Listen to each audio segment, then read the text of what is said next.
Hello, welcome back to Faithfully Airy. Today we're going to be talking about why you may be anxious in relationships, not just anxious attachment style, but where it often starts and why it feels so intense. So let's get right into it.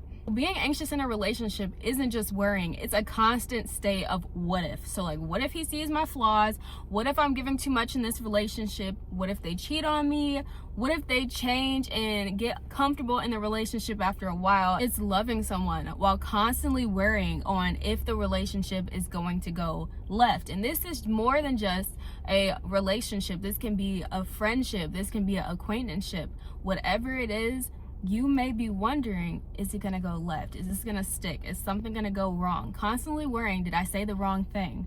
And at the core of all of that, your mind is always asking one question: am I safe here? Is something going to happen? Is something going to go wrong? And you're preparing for disappointment. When you're loving while preparing for disappointment, that often didn't start in your adulthood, but often it starts as a child.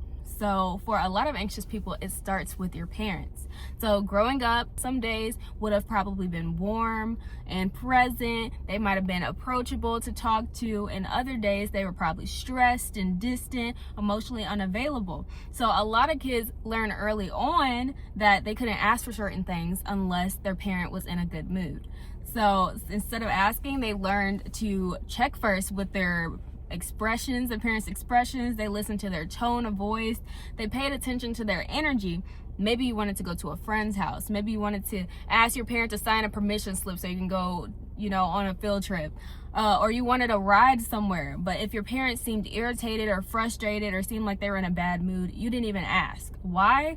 Because you were scared of their reaction. As a kid, you may often have been snapped at or ignored. So you learn early to protect yourself, and you protect yourself by reading the room before speaking, by overthinking, by trying to make sure this is a safe time for me to even come and ask for this thing. So this doesn't mean that your parents didn't love you. It just means that the connection wasn't always consistent. So what you may have learned as a child isn't that love was unsafe. You just learned that love was unpredictable. And so your nervous system learned one message: I need to stay safe in order to avoid rejection. So now that doesn't disappear just because you grow up. It follows you into your relationship. So now when you care about somebody deeply, your body does the same thing it does when you were a child. It overthinks text messages. It notices changes in demeanor. You start to hesitate before expressing your needs. And distance might feel personal, and reassurance might feel calming. Not because you're dramatic, but because your nervous system is trying to protect you from something like rejection.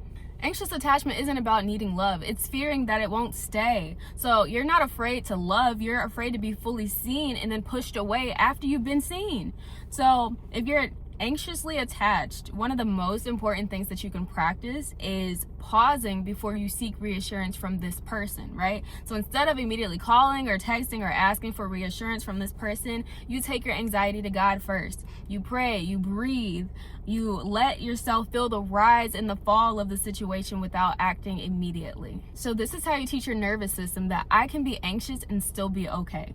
So the second thing is to learn how to speak your needs without fearing the outcome. So when you say, I need reassurance, I don't feel comfortable with this, that, or the other, and you stand up for your boundaries and your needs and your wants in a situation, in a relationship, whatever it is, just allow the person to respond however they respond. What you do is you gather information and you realize, is this person compatible with what I need in my life or not? And that's okay if they're not. That is okay. That is more than okay, because now you know that you done dodged a bullet. So every time you silence your needs for someone else, and you know what you want to do, your anxiety grows and your trust within yourself dims. So every time you stand up for yourself, though, your confidence then increases and your trust in yourself increases.